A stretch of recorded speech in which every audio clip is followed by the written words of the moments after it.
Tradestorm gets the gaps. Spencer sits up in the irons and he wins cheekily again.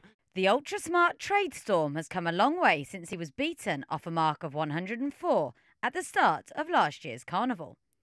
Since then, David Simcock's Charge has won a Group 2 Zabeel Mile and put up credible efforts in defeat in Group 1s in Dubai, England and Canada. Now, he's back and a genuine contender for more glory in the Al Rashidiyah. So it's great to see Tradestorm back here for a second year. Has that always been the plan throughout the summer? Yeah, it has. It suited him very well last year. He won 2 races and the whole training regime and probably more so the track really suits him. It's flat, it's fast, and he really enjoys that.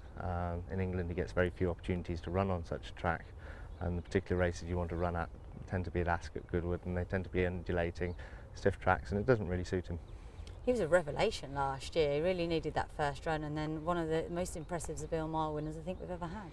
Yeah, he was exciting to watch in the Zabeel Mile, but yeah, that's him. He improves from his first run. I dare say he'll be the same this year, and he's a horse that's taken a little bit to get to know. But as the carnival went on last year, he improved and probably thrived. Thrived in the environment and thrived in training. He looks to me to be a bigger horse this year, a more sort of rounded horse. Has he put on a lot of weight? He has. Yeah, he's just the size and the makeup of the horse suggests he's going to be a late maturer, and it appears that's what he is. He's come out actually slightly heavier than last year, but in my mind he's slightly fitter as well.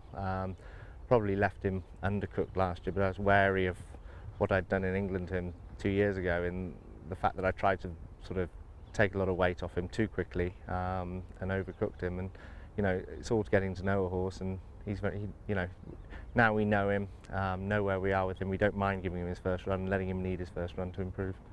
Starting him off in the Rashidiyah, then what's the plan from there? Yeah, he starts off on Thursday, and then the Zabeel Mile be the obvious route. And whether we take in the Group 1 10 days later, that's up in the air, and something discussed with Sheikh Farhad. And then we've given numerous entries on World Cup night, and we'll pick and choose what we think is the best option.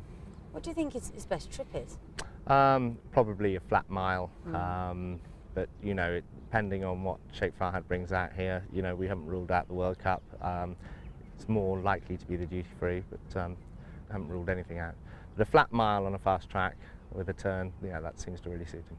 You look at his form over the summer. I mean, he finished behind Tornado, over in the States behind Wise Dan. That is absolutely top class. Yeah, he acquitted himself very well. Unfortunately, he carried a Group 2 penalty in a few of his races, which is very tough.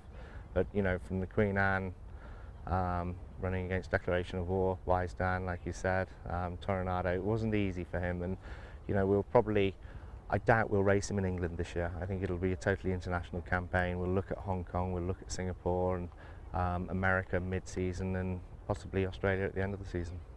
The aim very much being to win that first Group 1 with him? Yeah, I think so. I think, the foreign tracks really suit. They're all similar to Maidan, one turn, fast ground, fast tracks, and, like I said earlier, he doesn't really get that in England, so we'll probably stick to what he's best at. He's obviously a good traveller, no issues on that score? Yeah, he travels very well, he's a professional. He seems to thrive on the plane, and really, really suits him.